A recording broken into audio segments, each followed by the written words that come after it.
La saleté de la ville de Kinshasa, oui, la question de la salubrité revient encore sur la table. Eh bien, des images circulent très souvent lorsque nous sommes en saison de pluie pour parler justement des inondations, des caniveaux qui sont bouchés, des collecteurs d'eau qui sont bouchés, des quartiers remplis d'eau actuellement.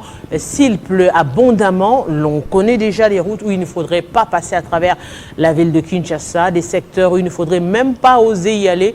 Eh bien, cette question a suscité beaucoup de réactions sur la toile, également des questions au niveau des élus qui sont également revenus sur la question de la salubrité de la ville de Kinshasa. D'aucuns estiment que la question devrait justement être posée au gouverneur de la ville de Kinshasa qui gère Kinshasa, M. Gentil Ngobila.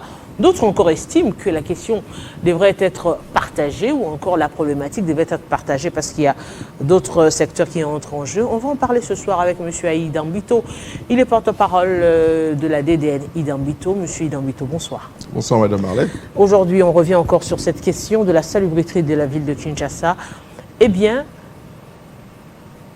apparemment, Kinbopeto ne semble pas toujours marcher. Merci Madame pour l'invitation. Je crois que vous avez abordé un sujet aussi important qui est la salubrité au niveau de la ville de Kinshasa. Il faut comprendre que Kinshasa en soi constitue, au regard de certains pays africains, le Gabon, le Congo-Brazza, la Guinée équatoriale, tous ces pays réunis, fait la ville de Kinshasa. Donc c'est pour vous démontrer le défi qu'il y a d'abord au niveau de la ville de Kinshasa dans le sens de la salubrité et de l'assainissement de la ville. Aujourd'hui, le problème qui est posé aujourd'hui doit être compris comme un problème structurel. Il ne faut pas isoler, comme on l'a entendu il y a quelques jours, certains dire que bon, la ville est ceci, la ville est cela. Oui, il y a notamment des sénateurs qui ont évoqué cette question pour dire que la ville de Kinshasa est sale. Ce sont des opinions libres. Ce qu'il faut comprendre, c'est que ce que nous voyons aujourd'hui comme inondations, comme ce que les uns et les autres déplorent, ne sont pas une exclusivité de la ville de Kinshasa. Je prendrai par exemple le problème des inondations. Aujourd'hui, nous devons comprendre que ce n'est que la conséquence de ce qui a été fait en amont. C'est-à-dire que vous avez soulevé la question des constructions sur les collecteurs d'eau. La ville de Kinshasa, ce n'est pas aujourd'hui seulement que nous voyons les inondations sur le boulevard du 30 juin, c'est la date. Lorsqu'on a construit le boulevard du 30 juin, le lendemain, nous avons vu également qu'il y avait quelques petits soucis parce que les constructions, que ce soit les immeubles qui jonchent tout le boulevard, certains ont été construits sur des collecteurs et des grands caniveaux d'eau. Et ça pose un réel problème. Le ministre des ITPR en a fait allusion.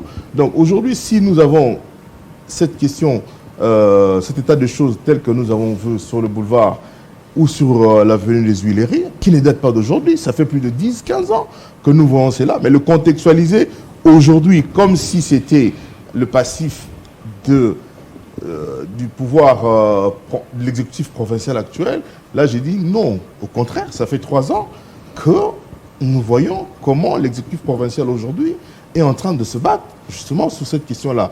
3 ans seulement ont suffi pour que le gouverneur de la ville puisse conclure avec les Turcs un plan d'assainissement qui nécessitait certaines garanties avant le début de ces exécutions.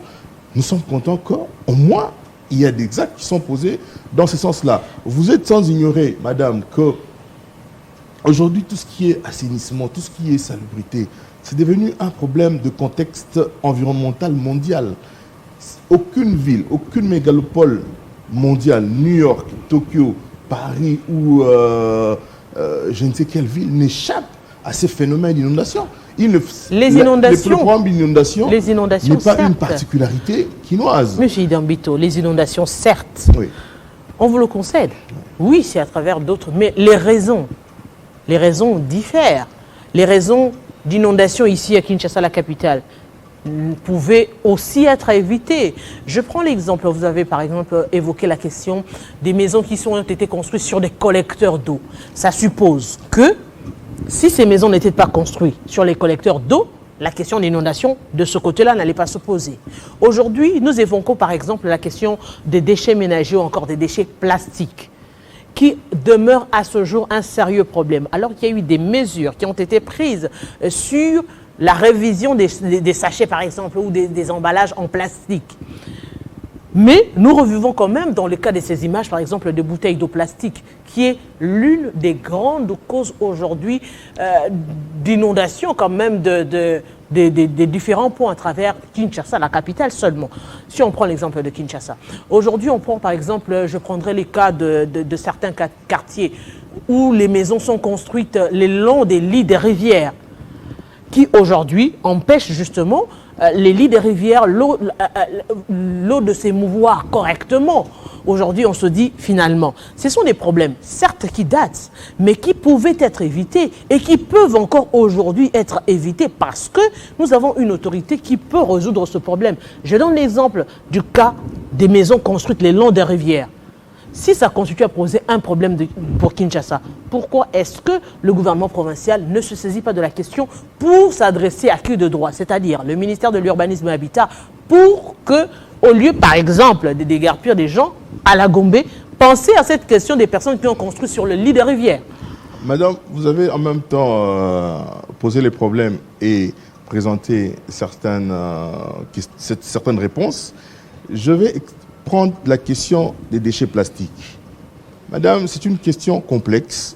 Aujourd'hui, vous comprenez que lorsque l'autorité urbaine prend des mesures, ce sont des réalités, ce sont des évidences, prend des mesures, prend des décisions sur l'interdiction de l'usage des plastiques et tout. Madame, nous sommes à Kinshasa, mais il y a des interventions politiques. Tous les expatriés qui sont là, qui sont dans le domaine, ils ont chacun des protecteurs à tous les niveaux de l'État.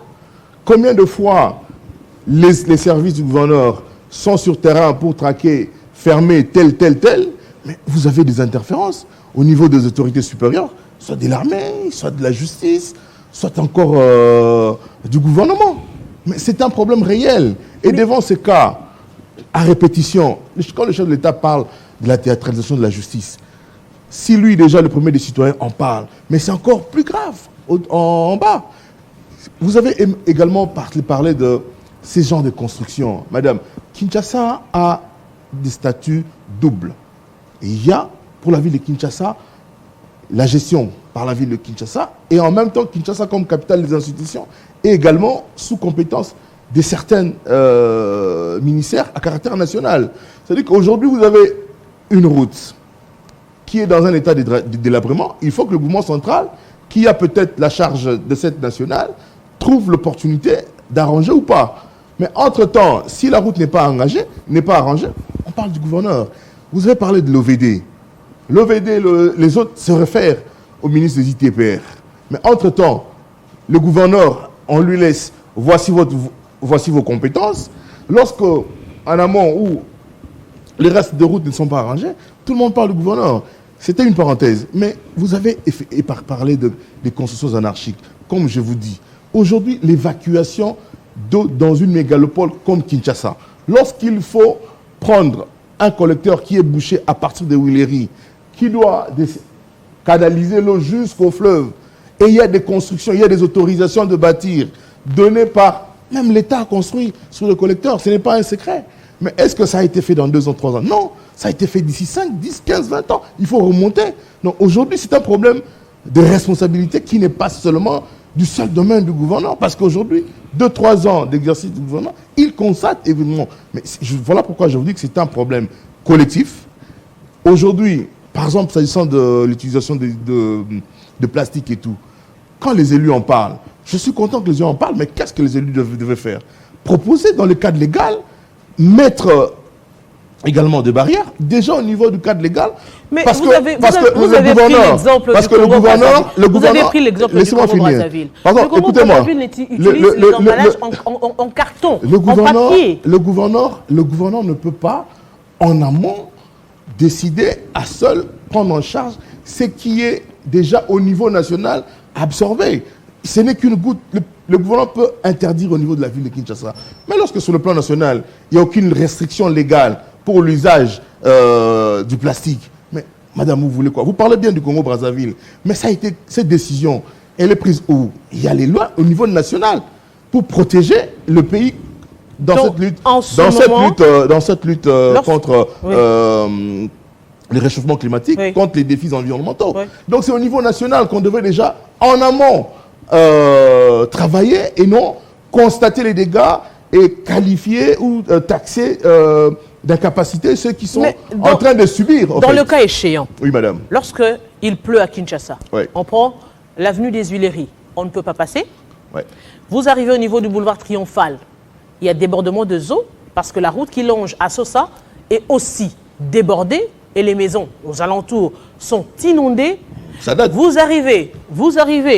Non, c'est de mal en pis.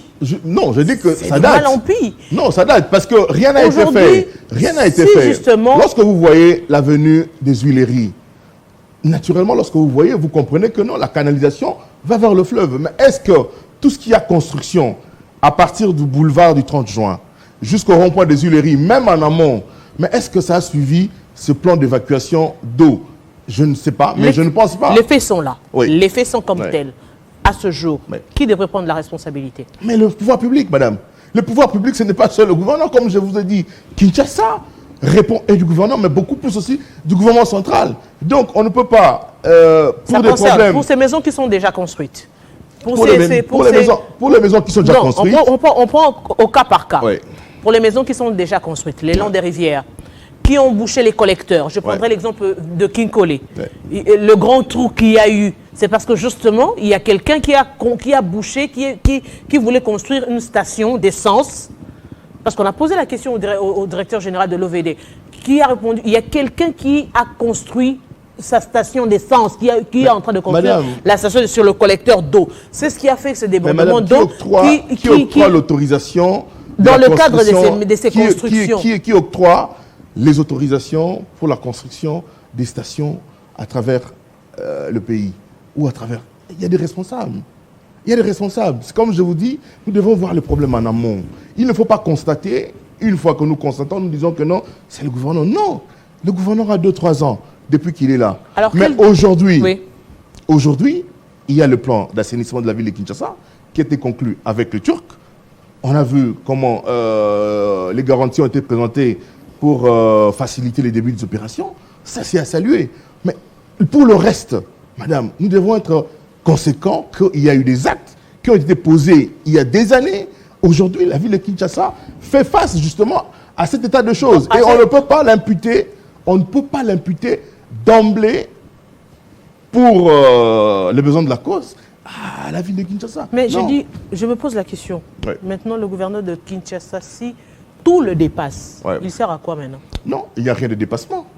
Il n'y a rien de dépassement. Lorsqu'il y a des débordements à New York ou à Tokyo, on fait quoi? Non. On constate et on agit. Aujourd'hui, dans le cas échéant, parce que nous avons par exemple, s'agissant de la salubrité, je prends un élément. Je prends une question, comme ça vous allez répondre. Ouais. Par exemple, sur la question de l'aménagement du territoire. Ouais. On suppose qu'actuellement, au regard du tableau peint, ça veut dire que Kinshasa devrait être réaménagé. Absolument. Donc l'aménagement du territoire devra aujourd'hui nous présenter un plan de Kinshasa. Absolument. Comment Kinshasa devait être et comment est-ce qu'il est devenu. Et pour redevenir au bon sens, qu'est-ce que Kinshasa devra faire? Ça devrait être l'apanage de l'aménagement du territoire, du ministère de l'aménagement du territoire. Deuxième lieu, la question des affaires foncières, parce que c'est l'affaire foncière justement qui octroie justement tous ces terrains où je dirais l'urbanisme et habitat vient après l'aménagement du territoire pour urbaniser. On se rend compte qu'aujourd'hui, Kinshasa n'est pas urbanisé parce que justement, si on prend le centre-ville, oui, si on va dans les quartiers tels que Sans Fil, on ne sait pas dire que Kinshasa est urbanisé. Si on va dans d'autres secteurs, on voit également que tout est construit de manière anarchique. On ne sait pas dire où l'eau devrait passer, on ne sait pas du tout comment est-ce qu'on devrait évoluer. Vous avez fait l'état des lieux de la situation. C'est ce qu'a hérité le gouvernement provincial actuel. Maintenant, qu'est-ce qu'il faut faire? Les pistes de solutions devraient venir de lui. Mais, madame, j'ai parlé des pouvoirs publics. Vous parlez du programme d'aménagement du territoire. Ça dépend d'une vision globale. Qu'est-ce qu'on veut? La capitale, c'est le siège des institutions. Mais sur le plan vision nationale, qu'attend le gouvernement par rapport à sa capitale? C'est vrai, le gouvernement a proposé des choses. Mais il y a des compétences pour lesquelles le gouverneur est obligé d'interagir avec le gouvernement national. Donc pour ça, vous ne pouvez pas penser que le gouverneur, pour cette ville à Kinshasa, seul, il peut tout. Non. Il y a des choses, il y a des compétences, comme je vous dis, la ville de Kinshasa a un statut particulier, des compétences et du gouvernement provincial et du gouvernement central. Vous parlez de la solution. Oui, Kinshasa hier a été construit, bâti pour une population, une démographie bien donnée. On parlait de 400, 500 000 personnes. Mais aujourd'hui, la forte concentration et les constructions extra normatives fait que tout le monde veut se concentrer dans la capitale. Et les immeubles, non seulement les immeubles, même le problème énergétique. Aujourd'hui, une capacité de distribution l'électricité, n'en parle même pas. 500 000 habitants, aujourd'hui ça pose problème. Parce que quoi? Parce qu'aujourd'hui, on a ce qui est distribué, ce qui n'était pas prévu auparavant. Mais qu'est-ce que nous avons fait? Est-ce que nous avons fait autant pour être proportionnellement au niveau de ce qui est attendu? Question marque.